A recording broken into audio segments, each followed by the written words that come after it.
Yeah, I don't know if you've ever had a moment where you've gone through a door and you realized it was not the door you were looking for. That you went to something and you're like, this is not where I meant to end up. I walked through this door. This was not the place I thought I was going to. I remember I had this happen. Marie had this happen to her at one point where she was going to a place. There was a family in our church that invited her over, and a bunch of ladies were supposed to come over to their house. And they had this big house. It was kind of out in the middle of the countryside, and they said, you can come over to the house. There's only a few houses, and it was kind of a cul-de-sac of houses. And they said, there's only a few houses, and you'll know which one's ours because ours has the gray door. And she was like, perfect. So she drives over there, and she pulls into this cul-de-sac, and there's kind of this compound of houses around this cul-de-sac, and she looks around at them, and she's like, all of them had gray doors, like every one of them. Now, I don't know if you know this, gray comes in a lot of shades. There's like a lot of colors of gray. And so there were different colors of gray. I don't know which one they thought they had the market on, but apparently they had the gray door. And so she saw another car pull in next to her. And so she saw this other person get out, and it was a lady. And she was like, well, this could be a lady from our church that I don't know. And that person looks confident. And they walked up and walked through a door. So she just walked right up behind them and just walked into the door with them. And the lady opened the door for her, and she walked in behind her. And they both walked into the house, and the lady kind of separated from her. And then the lady looked back at her and was like, actually, can I help you? And Marie was like, yeah, I'm here. Just the ladies are getting together. And this lady looked at Marie and said, I don't know anything about that. And she's like, well, I thought the ladies are getting together at the house. And she said, nobody's supposed to be coming to our house today. And Marie was like, isn't this the Herman house? And the lady was like, no, it is not. They're next door. And Marie had just walked right in boldly into the wrong house, like just was there. Like, this is where I belong now. And yeah, I don't know if she started getting popcorn or what. She's like, I'm so sorry. I will leave now, right? I don't know if you ever had this happen where you walk into a door and you think it's going to be the thing you think it's going to be, and it turns out to be something completely different. Like what the door is, it kind of represents things. Today you've walked through multiple thresholds, multiple doors. You've walked through, whether it was at your house, you walked room to room, then you walk out of that house, you get into a car door, you get out of that car door, you walk into building doors. There's just constantly doors you're walking through, and you hope that the thing that you are walking through gets you to the place you want to go. I have a theory. This is just my theory. I have a really hard time with. I had it literally happen yesterday. I was at my kids. They had a play that they were in, and I was at a local church. And I went to that church, and I walked to the door of the bathroom for men, and it was a turn handle for the door. Like you turn the handle, and then you walk in. You know what I'm talking about? And I did that, and I walked in, and it was like the biggest bathroom of just stall after stall. Now, I'm just going to say it. I have very strong feelings about this. I feel as though if it's a turn handle door, it should be a one-seater, right? That's a one-person bathroom. Now, if it's a push door, stalls everywhere. Have at it. You can have as many stalls as you want. I don't care because it's a push door. A push door means multiple stalls. A turn handle, what are we doing here? I don't know. The door maker didn't get the memo. I don't know what happened. I don't know why they put in the wrong door. I have very strong feelings. I could do an entire Seinfeld episode, I think, about this. About door handles and what should be behind them. Because what you see in the door, you expect that to tell you what's going to be behind it, and it should lead you to where you want to go. Now, Jesus is setting up a scenario here, and we've been looking at this series, or what we're like kind of looking at here, is that Jesus is using this I am statement.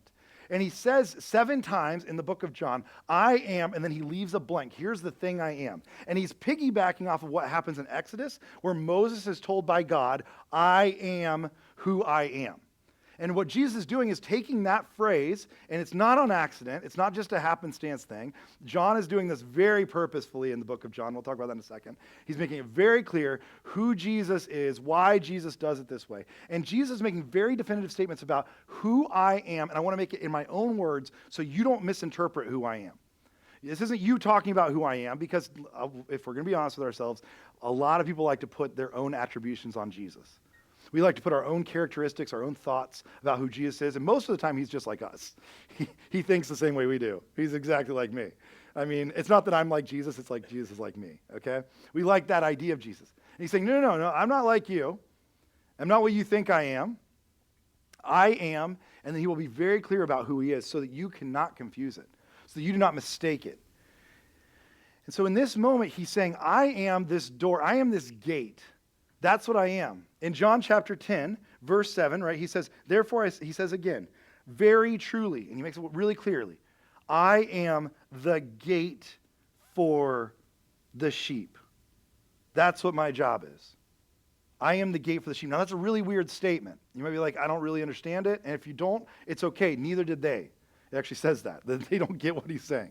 He is the gate for the sheep. We're going to try to unpack this a little bit because I think this is a really important moment. Jesus is saying that of all the beings in the universe, all of the people who have come before him, of all the deities you could worship, all the gods you could serve, all of the religions or the ideals that we have in this world, that of all those things, he is the one that will get you to where you want to go. Like, will actually lead you to a life of peace. Will actually lead you to a life of joy. He's the one that will actually be the doorway to the thing that you're looking for, this everlasting life, as it would be called in the New Testament. Not just life in the future, not just life after this day, although that is part of it, but life now. Like really, really great life that you can live right now. He is the way to get you there. He is the door that will do that. And just think about it for a second, because this is a guy, at this moment, he's saying this, he has no royalty to his name. Like he is not a royal, right? He's never written a book. He's never had a painting or a picture taken of him. He has no degree, right? In fact, he only has a very, very short life in front of him to get all of this done. And of all the people on all of the earth, he's saying, no, I'm the one who will get you where you want to go. I'm the one who will lead you to the life everlasting that you're wanting.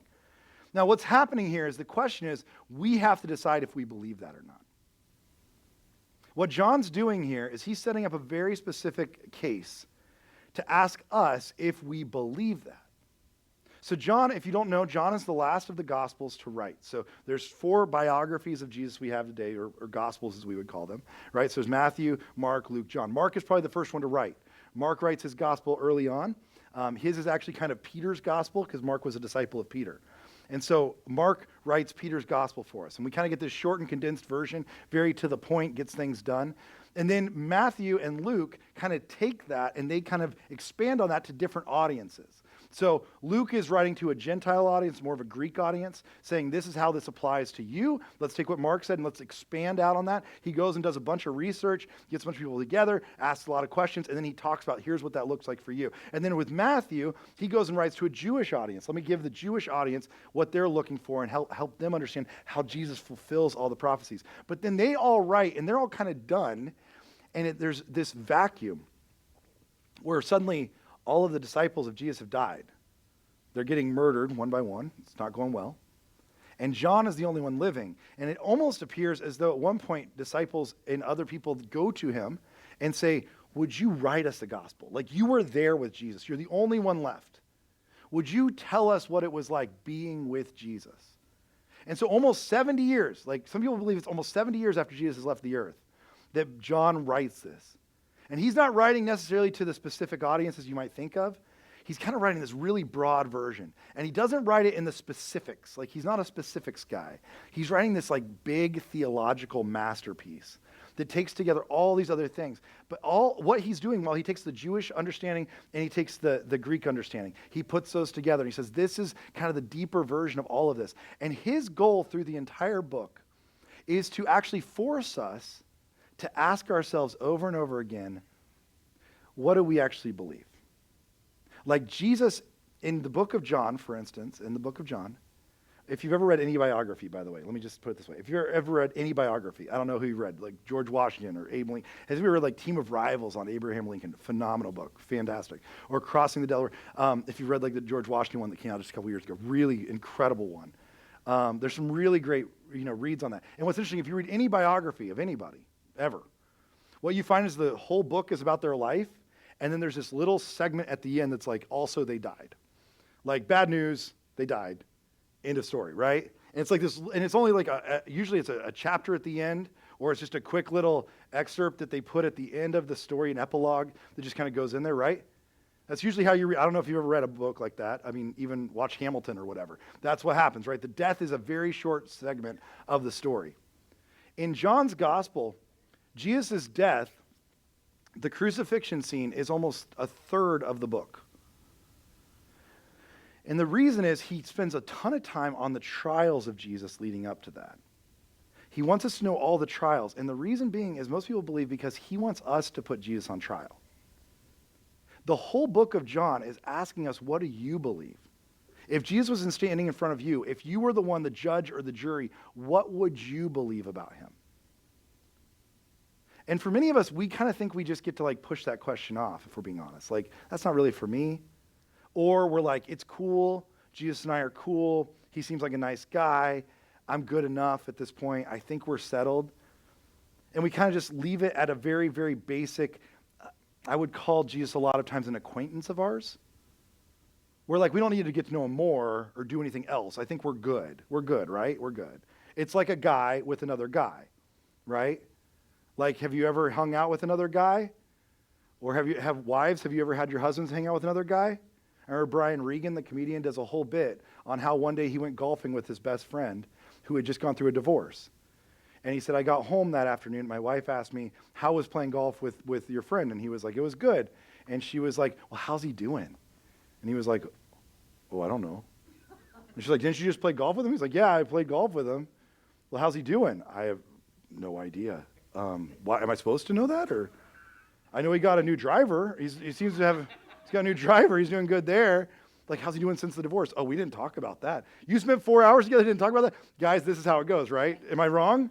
This is a guy thing. We can spend hours together and know nothing about each other, right? I can literally spend hours with people and be like, I don't know, like walk away and Maria will be like, wow, is that, you're like, what's that guy's name? And I'll be like, I don't know. I have no, we didn't exchange names. Were we supposed to? Was that something we were supposed to do? We were just talking. It was about sports. We're fine. Everything's good. That's what we have with Jesus. It's like this, like, we're good. I think we're good enough, right? We don't have to like decide anything or really make our lives revolve around it or have any change. But what Jesus is saying is that he is the gate. Like, he is the doorway. And he's forcing you to make this decision. C.S. Lewis kind of puts it this way, where he just says that you have to make a decision. He says, you must make your choice. It's not an optional thing. This is a much bigger quote, but what he says is you must make your choice. You have to. So what John's saying here is we have to make this decision. We have to actually choose what we believe about Jesus if this is true. Now, what I want to do is this trial happens, this question happens in the context of a much bigger scheme. And this week we're going to go back a little bit to understand this. Next week we're going to go into the Good Shepherd, which is also very much part of the same teaching. We'll go forward with that. So this week we're going to understand where Jesus is at right now with the gate thing, we actually have to go backwards a little bit to understand that, okay? So we're going to go backwards in understanding this a little bit so that we can get there. And then next week we'll take this forward from this same passage to go forward into I am the Good Shepherd. I know you can't wait. What a cliffhanger that was just now. You're like, next week, I can't wait for next week. It's going to be incredible. You're right. It's going to be so good. So we got to go backwards to understand it, okay? So first of all, I want to take you back just a couple verses that you might have missed as we read this. First of all, in chapter 10, verse 2, he says, the one who enters the gate is the shepherd of the sheep. This is a very common understanding that Jesus is talking about in the day. I just want to put this out there for you because sometimes we think he's talking about a gate of like something else. He's talking about a very specific gate. He's talking about a sheep pen. So there are literally pens for sheep. At this time, they didn't really have like just big fenced-in areas. So it would be more like a very small kind of gated area where you would keep your sheep. So it was basically like 4 walls with no roof. And there was a specific gate where the shepherd would come in. That shepherd may have a lock of some sort to get into that. They would know how to get into the sheep pen. That's what he's kind of laying out there, okay? So it is a very common thing, but he's specifically talking about this being with sheep. The other thing that we might have missed in this is verse 1. Chapter 10, verse 1. This is kind of a big deal here. Notice this, what he says. Very truly, I tell you, Pharisees, anyone who does not enter the sheep pen by the gate, but climbs over by some other way is a thief and a robber. Notice the audience he's talking to, just really quickly. Wouldn't you think if we were talking about who is the one who is the gate, who is the one who is the doorway to these things in our lives, wouldn't you think that Jesus would be talking to like some heathen crowd? Some crowd of people that don't know him at all? Some crowd of people that like don't believe in a God of any sort? And he's saying, I'm the only way? Look who he's talking to. He's talking to people who think they have him known. He's talking to people who think they have him pinned down. He's talking to people who already think they know him. Friends, if you're like me, if you've been in church like your whole life, if you've grown up in this, these are times we have to listen even closer. Jesus is talking to us, those of us who've been around for a while. I know it's not fun, but I just want you to notice that. Because what's just happened in chapter 9 is a trial of many kinds that's going to happen of Jesus and who he is. So come back with me into chapter 9, and we're going to walk through this story. This is the precursor to everything Jesus has just said. This is why he says everything he just said. Chapter 9, verse 1. As he went along, he saw a man blind from birth. His disciples asked him, Rabbi, who sinned, this man or his parents, or that he was born blind? Like, whose fault is this?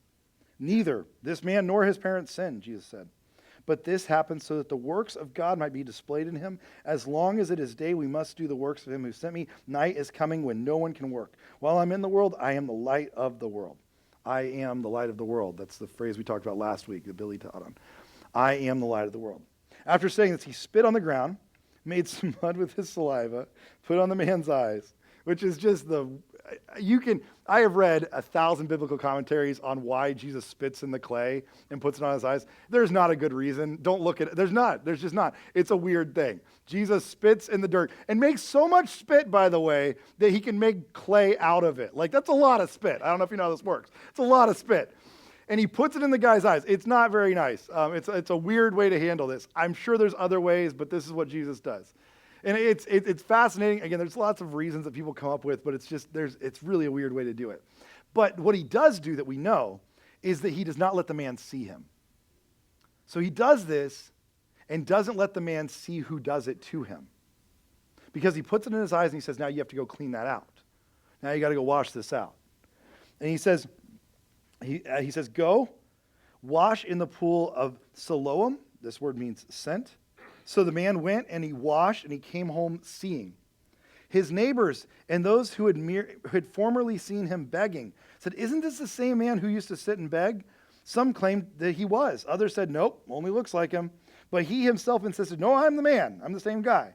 How then were your eyes open, they asked. He replied, the man they called Jesus made some mud and put it on my eyes. He told me to go wash in Siloam. And so I went and washed, and then I could see. Where is this man? They asked him. I don't know, he said. Now, in this passage, this man has dealt with something that most of us probably would have no real recollection or understanding of. We've probably never had this experience. When this man is blind, it's not just a physical ailment. Yes, that's part of it, right? But he has a physical ailment that, yes, he cannot see. But in this day and age, in this culture, he would have been exiled from everything. It wouldn't have just been that he was blind. It would have been that nobody could be around him because there was a fear that blindness might be contagious. Or worse, there was a belief that his sin might be contagious. Here's what's happening. There was a belief that if you were blind, that it wasn't, as they say in verse 2. Remember in verse 2 right here? It says in verse 2, his disciples asked him, who sinned, this man or his parents, that he was born blind? There's a cause and effect. He is blind because somebody sinned, whether it was him or his parents. It's somebody's fault. Whose fault is it, Jesus? Now, this actually holds up scripturally. I'm just going to be honest with you. There was a belief that if you had sinned, these things would happen to you. And there was a belief that then if you had sinned and you had this, that you could not be a part of anything that was part of your culture. It wasn't, and I'm not just talking about the temple courts, I'm talking about the city streets too. In the city streets, you were not able to do business with anybody else. You were not able to hold down a job with anybody who would have been Jewish because you were cursed because you had sinned. And it wasn't just that your blindness was going to spread to me, it was that your sin was going to spread to me. Whatever God cursed you for is now my problem too, and I want nothing to do with it. And so the gate was closed to him. The gate that we're talking about, it was closed to him because he couldn't be a part of anything, not just the culture, but the church. He would have never been allowed in the temple itself. He would have never been allowed to take part in any ritual or any tradition. He was not part of the religious crew. The Pharisees would have had nothing to do with him. Nothing, because he was unclean. And again, they have scriptural evidence for this. Like if you go to Leviticus, by the way, in Leviticus 21, a whole section on this. Here's a great verse for you. Say to Aaron, who's going to be the guy over all the priests, say to Aaron, for the generation to come. Anybody read this so far when you were going through your reading in this annual reading? Yeah, this is great. For the generations to come, none of your descendants who has a defect may come near to offer the food of his God. So you can't come into the temple to do this. No man who has any defect may come near. No man who is blind or lame, so there's our blindness, disfigured or deformed, no man with a crippled hand or foot, or who is hunchback, or a dwarf, or who has an eye defect, or has a festering or running sores, or damaged testicles. Again, if you're looking for a life verse, this is it. No descendant of Aaron. Nobody has this one like next to their dining room table. I've never seen this one in scripty font next to like live, laugh, loved, damaged testicles. No descendant of Aaron, the priest who has any defect, is to come near or present the food offerings to the Lord. He has a defect. He must not come near or offer the food of his God. He may eat of the most holy food. So he is allowed to take part as well as the holy food. He's allowed to eat of it, but he's not allowed to come near it to prepare it. Yet because of his defect, he must not go near the curtain, the Holy of Holies, or approach the altar, and so desecrate my scripture. I am the Lord who makes them holy. So if you're paying attention, the Pharisees are actually kind of doing their job. And actually we see this played out in 2 Samuel. There's actually a verse where we see that this was a very common practice. In 2 Samuel, there's a moment where David conquers a group of people. And it says, on that day, David says, anyone who conquers the Jebusites. Now, this is a group he did not want them to conquer. You're not supposed to conquer them. That'd be a bad thing. This is a punishment. They will have to use the water shaft to reach the lame and the blind, who are David's enemies. That's why they say the blind and the lame will not enter the palace. So he's saying, like, you cannot, like, that's a group that's just for that group of people that are exiled, who are taken away from our group. That's for them. It's not for us. There is a fully separate understanding of those people who are blind. And so the Pharisees are actually doing, in some ways, their job, which is real confusing. If you're like me, this is a moment in the Bible where you're kind of like, what was all that law about then, if Jesus is just going to come by and be like, nope, not anymore? Like, what was that about? Does anybody else ever wonder these things? Anybody else ever have these questions? Like, why does Jesus just come by and be like, forget that law that's been in place for about 6,000 years? I got a better idea. Right? But Jesus comes along, and the reason he can do that is because he is the gate. They are not. But I want you to imagine, if you're in this man's shoes, what you've experienced, because he has not been able to be part of any cultural understanding, any culture or background of any of these things. My guess is if we were to put it into words today, we would call this some form of, and maybe this is a word that's like maybe too dark, but we would call it some form of trauma, right? We would say that he has had a traumatic experience in his life. I was just recently with a little boy. I was meeting with a family that I work in a nonprofit outside of the church, and we do foster care in certain areas. And I was down in Lee County in Fort Myers, and I met with this family down there, and they were talking about their adoption of the kids they'd adopted. And I looked, and there was one little boy, and he was nonverbal. He wasn't able to speak to me. He was very excited. He was running around a lot. He was very active. And I said, tell me his story. And I said, does he have a diagnosis of any sort? And they said, oh, it's not a diagnosis. They said when he was 4 years old, or 4 weeks old, his father abused him so badly physically that he will never be able to speak. They told us he would never be able to walk. That his father abused him that badly at 4 weeks old, and his father's in jail now, but that's what he's dealing with. His name's JJ. And I said, so what's the story now? And they were like, well, we adopted him. We took him in. And he's got a long road ahead of him, but they were like, he is able to run around now. He's up and moving. He's active. He can sign to us. He can give us some signs and let us know what's going on. I think about the trauma that JJ is going to experience, because there's two forms of trauma. Dr. Kurt Thompson, who I think is brilliant, if you ever listen to his Being Known podcast, it's great. He has some phenomenal books. One's called The Soul of Shame. It's great stuff. He talks about two forms of trauma, that there's the one that's the immediate. It's the active, and it happens right away. So there's the immediate form of trauma. It's the thing that happens to you, and there's something that just kind of stays with you at that moment. Most of us know what that feels like, right? It's the moment something happens, something immediate happens, and there is trauma from that moment, right? You know what I'm talking about? Anybody ever had this happen to them? So the accident, the conversation, the words that are spoken that can never be taken back, the death of a loved one, the disease, the diagnosis, the divorce, the huge disappointment, the loss of a business, the loss of a loved one, whatever it is, those things where like the traumatic moment happens. The instant is one of them, but then he says there's a second one that's called the latent. And the latent is what just kind of stays with you. It's under the surface, and it's just kind of murky, and it lingers, and it doesn't really get resolved, but it just kind of stays with you. It like stays in the body.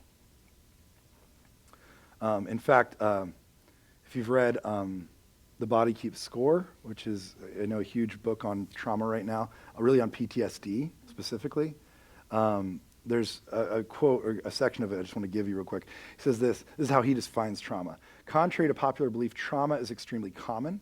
When your body continues to relive stress for days, weeks, months, or even years, that stress changes your brain, creating trauma inside your mind, and that trauma can eventually manifest in your physical body.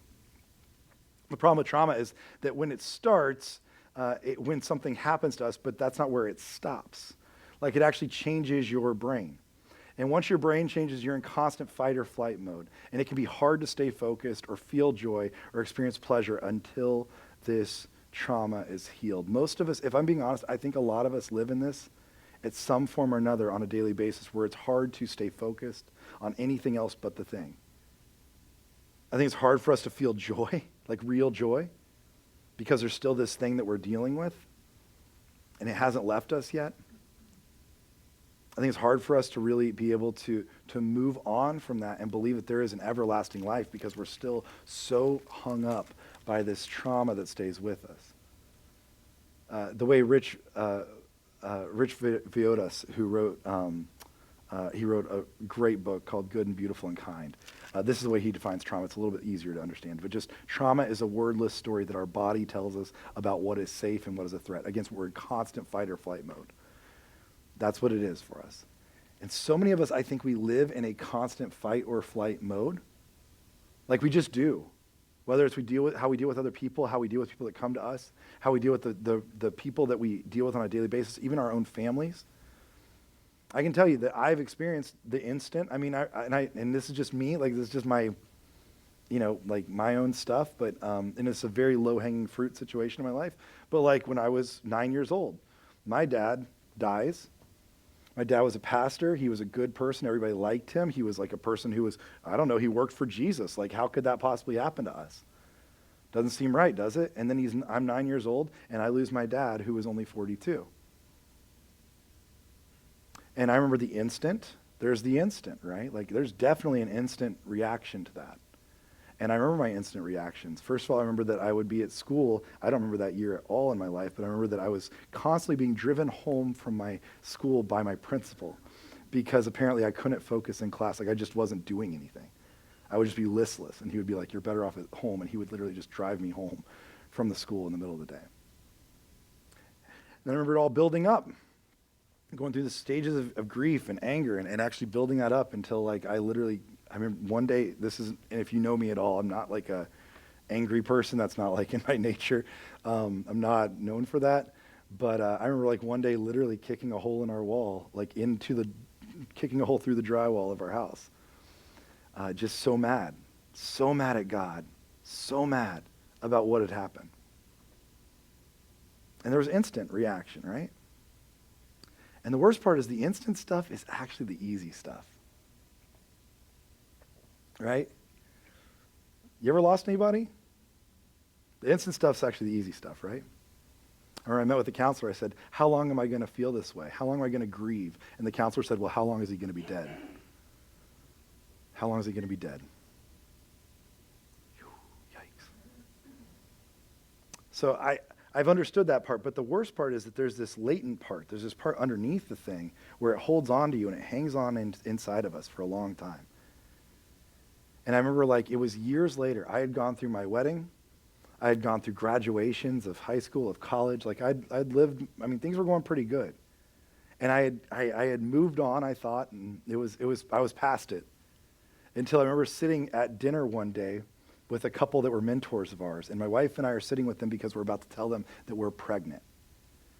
And for the first time, we're going to sit down with them and have dinner and just these mentors and say that we're pregnant. And as we're sitting there across the table from them, Marie says, we're pregnant. They're so excited. They're just so overjoyed. And I'll never forget it. We're in this loud restaurant where there's like a tack piano playing in the background. There's glasses clinking. It's literally like a bar that is just has some food in it. Just very loud, very excited room. And all of a sudden, they look back at us and they say to Marie, they say, I bet your parents are so excited. And I remember literally the bar going silent around me as I thought, I don't have a dad. Like I don't have a grandfather for them on my side. I don't have a dad to go to for these things. And it was like silence. It was crazy. The cone of silence came down over me during that moment. I'll never forget it.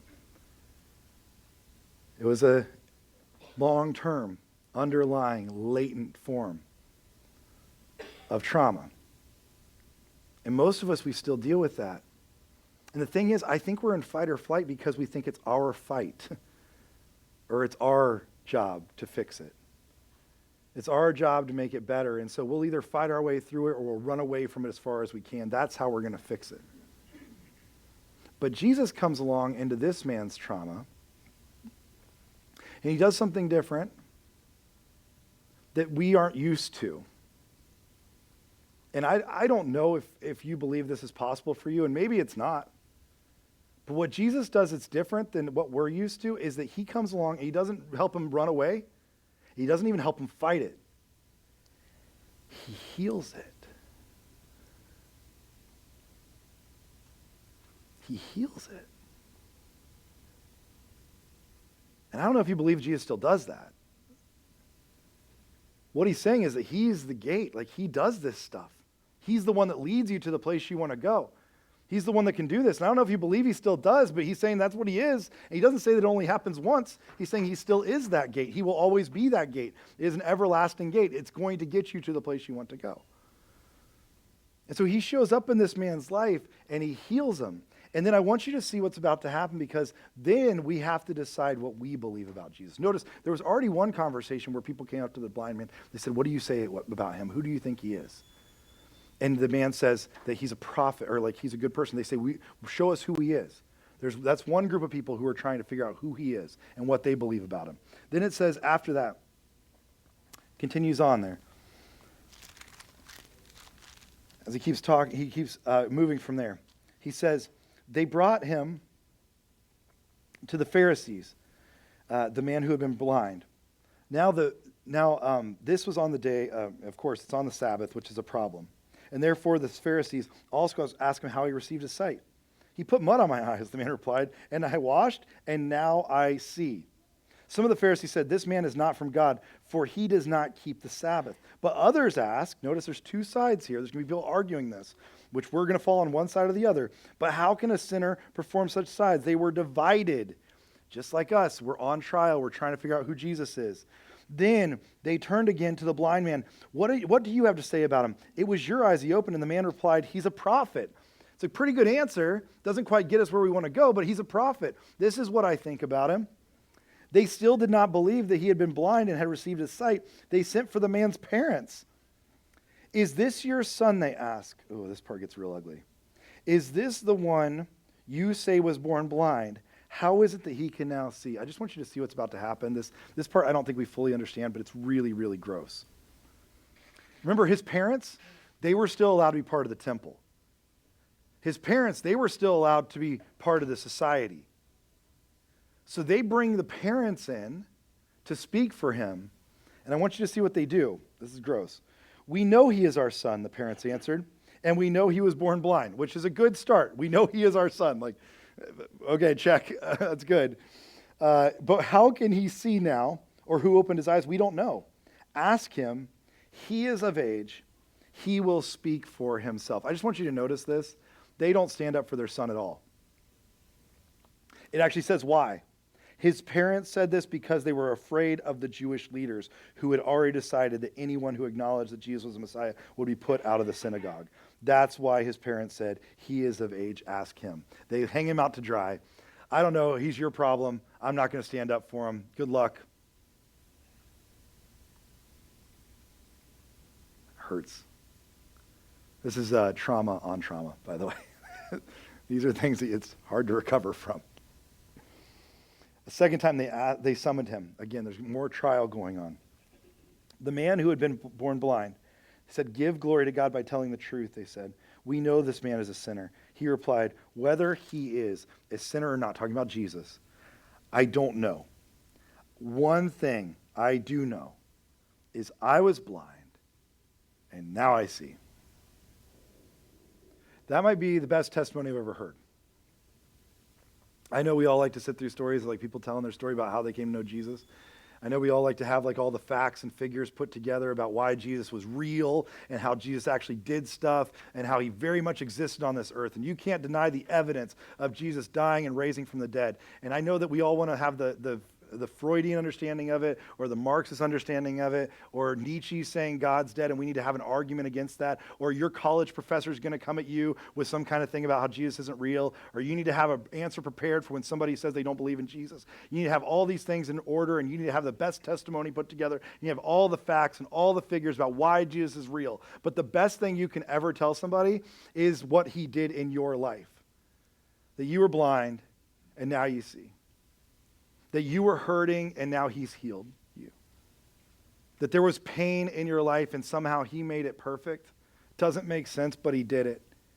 That there was a brokenness in your life that you now see is beautiful because he has redeemed it. That's the best testimony you can give. It's the best story you can answer. And what John's trying to set up for us is, where do you see yourself in this? Have you experienced that? And if you have, then where are you at with this? Is he the gate or is he not the gateway to this kind of life? Do you believe that or do you not believe that? Do you actually believe that? Or do you not? And there's nothing in between those two answers. It's you do or you do not. And that's it. And so as we go back into chapter 10 and we see why he's doing all this, this is where this all comes from. In chapter 10, when he says, "Very truly I tell you, Pharisees, very truly I tell you, Pharisees, anyone who does not enter the sheep pen by the gate, but climbs in some other way is a thief and a robber." Anybody else that tells you they can do this for you? Any other person who tells you they are the way and the truth and the life? Anybody else who tells you they can bring you eternal life? Any other thing that they are selling you? Any advertisement? Anything else? Guess what? It's just a robber. It's just a robber. And in fact, just for a side note, by the way, if you ever pay attention to the end of John, where we get to the word robber, Barabbas, the man who was taken for Jesus, he is actually a robber. They call him that multiple times. Many people believe there's a actual link back to what Jesus is talking about here, that he is the one you're exchanging for the real Savior, that you're taking Barabbas, the one that is the fake and the fraud, the one who will never lead you to a real happiness but a pseudo happiness. You're taking him over Jesus every single time. He is a robber. That's what it's taking from you. But the one who enters by the gate is the shepherd of the sheep.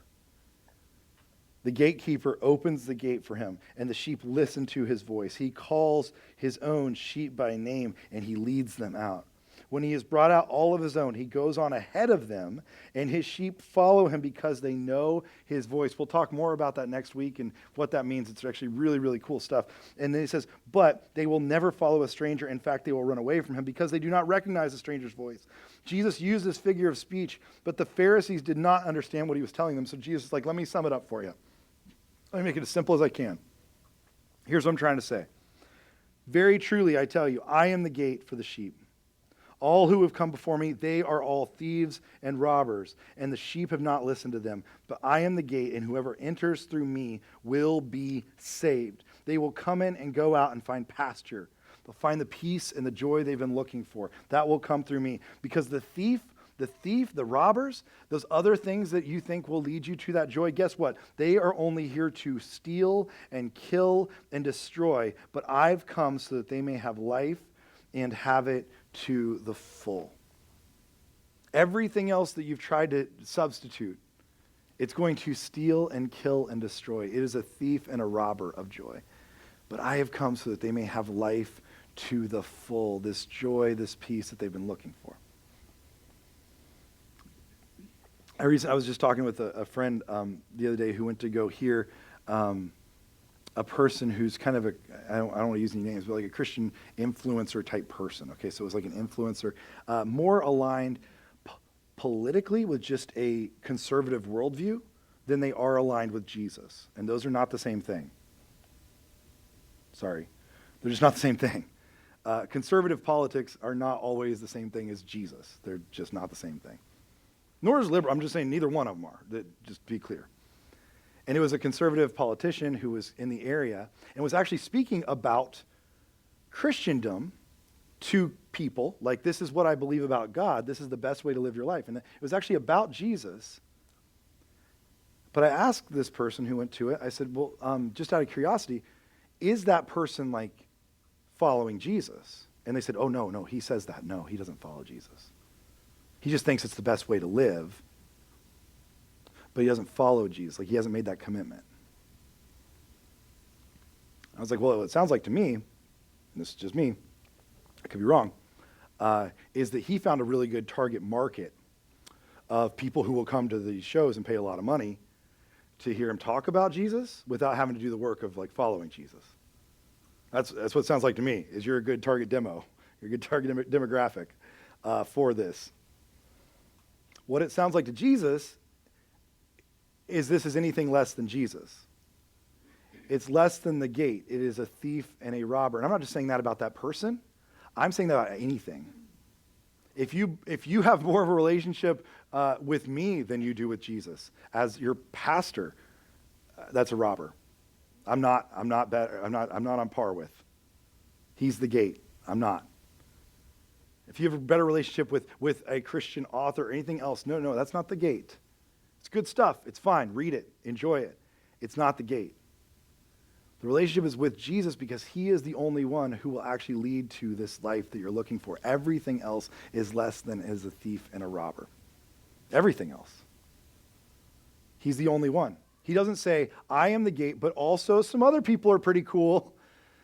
I am the gate, but also those articles are really good. I am the gate, but also that news channel is pretty awesome. He doesn't say that. Nope, just me. I am the gate. And those sheep that hear my voice, that have been tuned into hearing my voice, that's what they're listening for. They're not listening for anything else. They're not falling short of that listening to anybody else but me.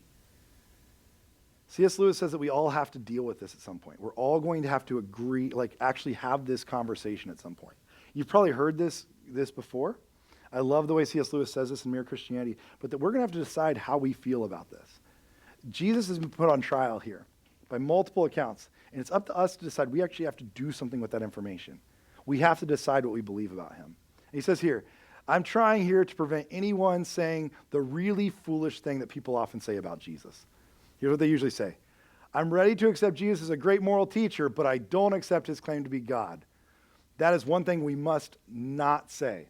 And that's where a lot of us fall. Again, Jesus is cool. He's one of my homies. We hang out occasionally. We go golfing. I know nothing about him beyond that. But we're good. Here's what he says. But a man who is merely a man and said the sort of things Jesus said would not be a great moral teacher. He would be either a lunatic on the level with a man who says he is a poached egg, or he would be the devil of hell. Like, he's not a good guy if that's what he's saying about himself. You must make your choice. Remember this line? You have to make your choice. Either this man was and is the Son of God, or else is a madman or something worse. You can shut him up for a fool, you can spit at him and kill him as a demon, or you can fall at his feet and call him Lord and God. But let us not come with any patronizing nonsense about his being a great human teacher. You gotta love that about C.S. Lewis. Like, he's in our face. He has not left that open to us. He did not intend to. Is he the gate or not? Is he the one that leads to everlasting life, or is he not?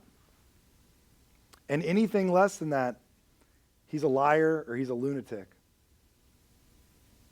But anything more than that, and he is Lord, and we have to come to terms with that and make him that. Everything less than that is a liar and a thief to us. Everything less than that. So today, I don't know where you're at. I don't know where you stand with Jesus. Like, I don't know how you and Jesus are doing. My hope is that you're not just doing okay. My hope is that it's either all in or it's nothing. And actually, I'll be honest with you, I respect nothing a lot more than I respect okay. Jesus does too, by the way. he makes it pretty clear. He'd rather you be hot or cold. So I hope that you're like either falling at his feet or you're finding a way to do that again. Or that you're willing to say, no, I don't think so. But that we find him as nothing less. He is the gate. He is the gate to everlasting life. Would you stand with me as we pray, and then we're going to sing together about that, about him alone in our lives. Let's pray together.